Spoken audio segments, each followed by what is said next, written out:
안녕하세요, 구독자 여러분. 이번 7회는 그야말로 악마들의 거래가 무엇인지 제대로 보여준 회차였네요.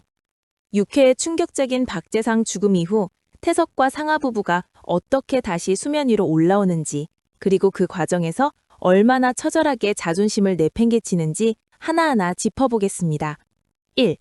뒤집힌 여론과 부활하는 쇼인도 부부. 6회 마지막. 박재상의 시신이 발견되면서 전국이 발칵 뒤집혔었죠. 하지만 7회 시작과 함께 태섭과 상하의 치밀한 기자회견이 빛을 발합니다. 박재상의 죽음을 자신들을 압박하던 세력의 음모로 둔갑시킨 태섭의 눈물 어린 호소에 대중의 시선은 순식간에 동정으로 바뀌었네요. 덕분에 태섭은 창조당 공천에 당당히 성공하고 상하 역시 그토록 원하던 차기작 캐스팅 소식을 알리며 화려한 부활을 선포합니다.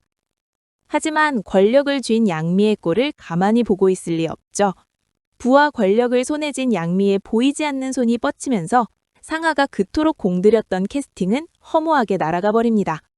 인생의 모든 것을 걸었던 작품에서 내쳐진 상하의 분노는 극에 달하게 되죠. 3. 추악한 제안. 상하를 하룻밤만 빌려달라. 태섭은 선거 자금도 확보하고 양미의 약점도 잡을 겸 양미의 전 남편을 찾아가는 과감한 행보를 보입니다. 그런데 여기서 정말 충격적인 사실이 밝혀지네요.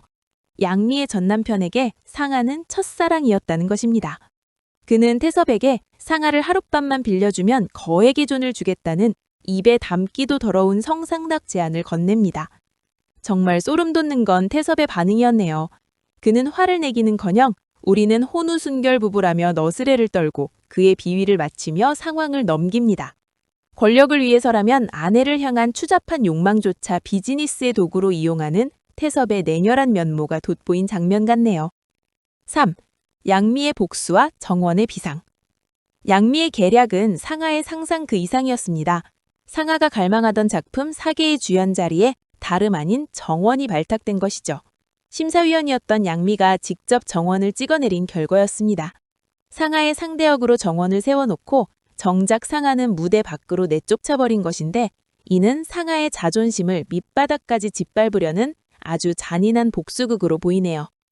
하루아침에 세상의 모든 스포트라이트를 받게 된 시네스타 정원과 그런 그녀를 보며 아연실색하는 상하의 대비가 극의 긴장감을 최고조로 끌어올렸습니다.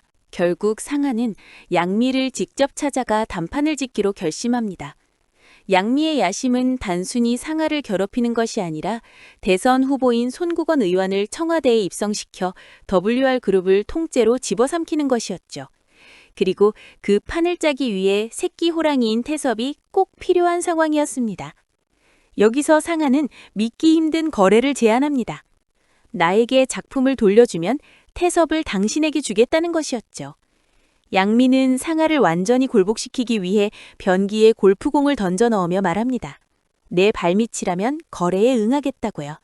상하는 망설임 없이 변기 속으로 손을 집어넣어 골프공을 꺼내고 깨끗이 씻어 양미에게 바칩니다. 그 굴욕을 견뎌내고 미소 짓는 상하의 눈빛은 정말 도끼가 가득 차 보이더군요.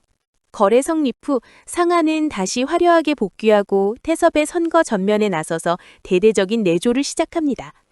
양미의 전폭적인 지원 아래 태섭의 지지율은 고공행진을 이어가죠. 겉으로 보기엔 양미의 소나기에 들어간 것처럼 보이지만 태섭은 속으로 전혀 다른 생각을 품고 있었습니다. 태섭은 양미의 꼭두각시로 남을 생각이 전혀 없었네요. 오히려 뒤에서 권종욱과 손을 잡고 양미의 손발을 잘라버릴 거대한 반역을 준비하는 듯한 모습을 보이며 극이 마무리되었습니다. 과연 상하는 굴욕의 대가로 얻은 그 자리를 지켜낼 수 있을까요?